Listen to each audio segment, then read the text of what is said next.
From sharing space with more than 6 other people to surviving on nothing but cornflakes, the lives of professional tennis players aren't always as glamorous as you'd think. Here's the harsh reality of being a pro. When their dreams come true, most people don't end up where they thought they'd be. Let's look at Marienko Matosevic. Losing on home soil to get that ball up to Hopman Cup, went from He's somewhere between a financial gnome and a giant in terms of wealth. He won close to $2 million in prize money and endorsements, even though he was at the bottom of the tennis circuit because he didn't have sponsorship or Tennis Australia's help. His parents helped him out, so it's obvious that life was hard for him. While he was playing, he was crammed into a room with more than 6 men, making this one of the most memorable things in his life. This happens in a lot of places like Australia, the US, and Europe. He couldn't have his own space because there wasn't enough room.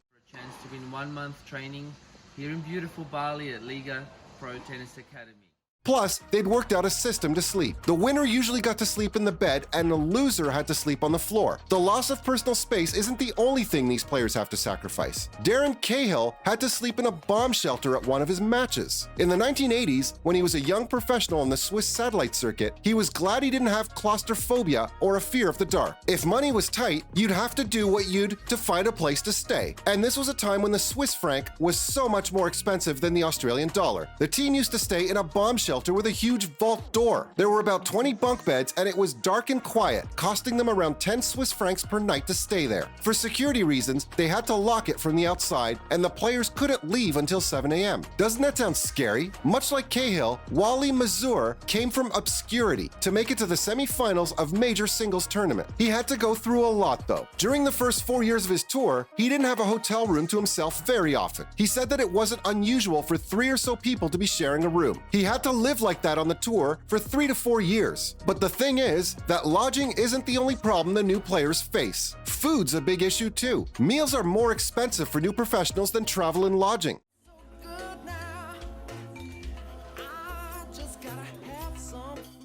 Most tournaments usually have something for the players, even at the satellite and challenger levels. But if they're on their own, they've got to get creative. Just like Josh Eagle did. The guy lived on cereal, cornflakes to be exact.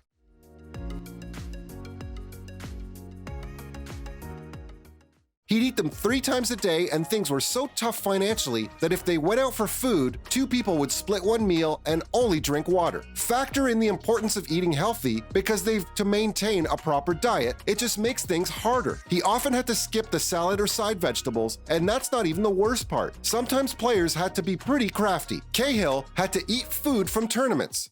Absolutely, as the years go on, the game becomes more and more professional, and Gil, for me, is the best. Without much money, he'd eat whatever he could. Before he won money from tournaments, he'd eat at the courts. They even had to fear for their safety because they couldn't afford proper accommodations. Mazur thought that the excitement of fighting for your life is best seen from a safe distance. Once, a guy who was being chased by the police ran him over at the intersection in St. Louis. He was in the hospital for a whole week. Brad Properjohn, another Australian, also got hit. His head went through the windscreen, but he survived. People didn't take them seriously because they were just kids who hung out on the satellite circuit. After 2 weeks, Mazur hurt his ankle badly while playing tennis in Louisville, Kentucky. Injuries usually go hand in hand with playing sports, and some players can afford expensive treatments, but not everyone is good with money. I'm traveling with my physio, I'll go see him, we'll stretch, or Alan will stretch me as well.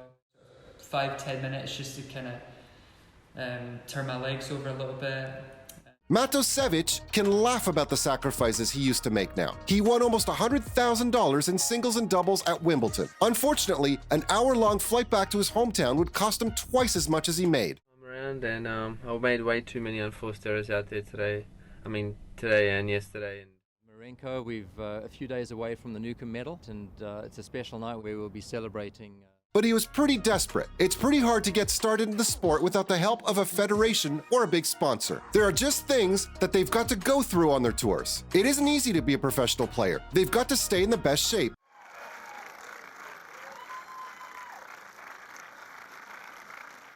And their training regimes are super intense. Malcolm Gladwell once said that it takes about 10,000 hours of practice to become the best. This shows how hard you've got to work to be successful at the highest levels of tennis. That's true, but there are exceptions. There are also cases where if I make the task slightly harder for you, you'll learn. Tennis players to be start doing regular, intense hitting sessions and strength and conditioning work at a fairly young age. They also pay close attention to their diet and recovery.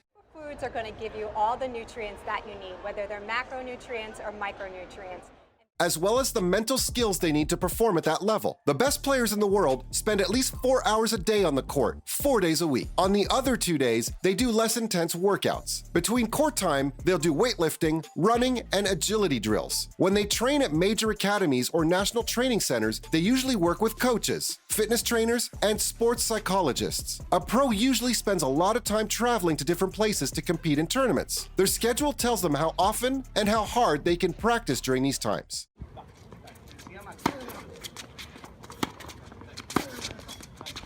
If they're winning a lot and playing 2 hours or more of matches, maybe even doubles every day,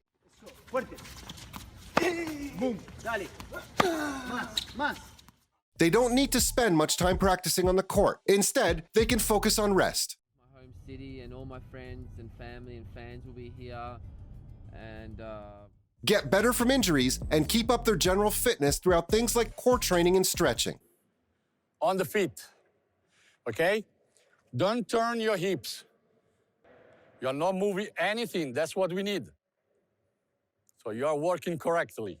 They have a pretty intense routine. They do their usual physical warm-up routine before the match to get their muscles and ligaments ready.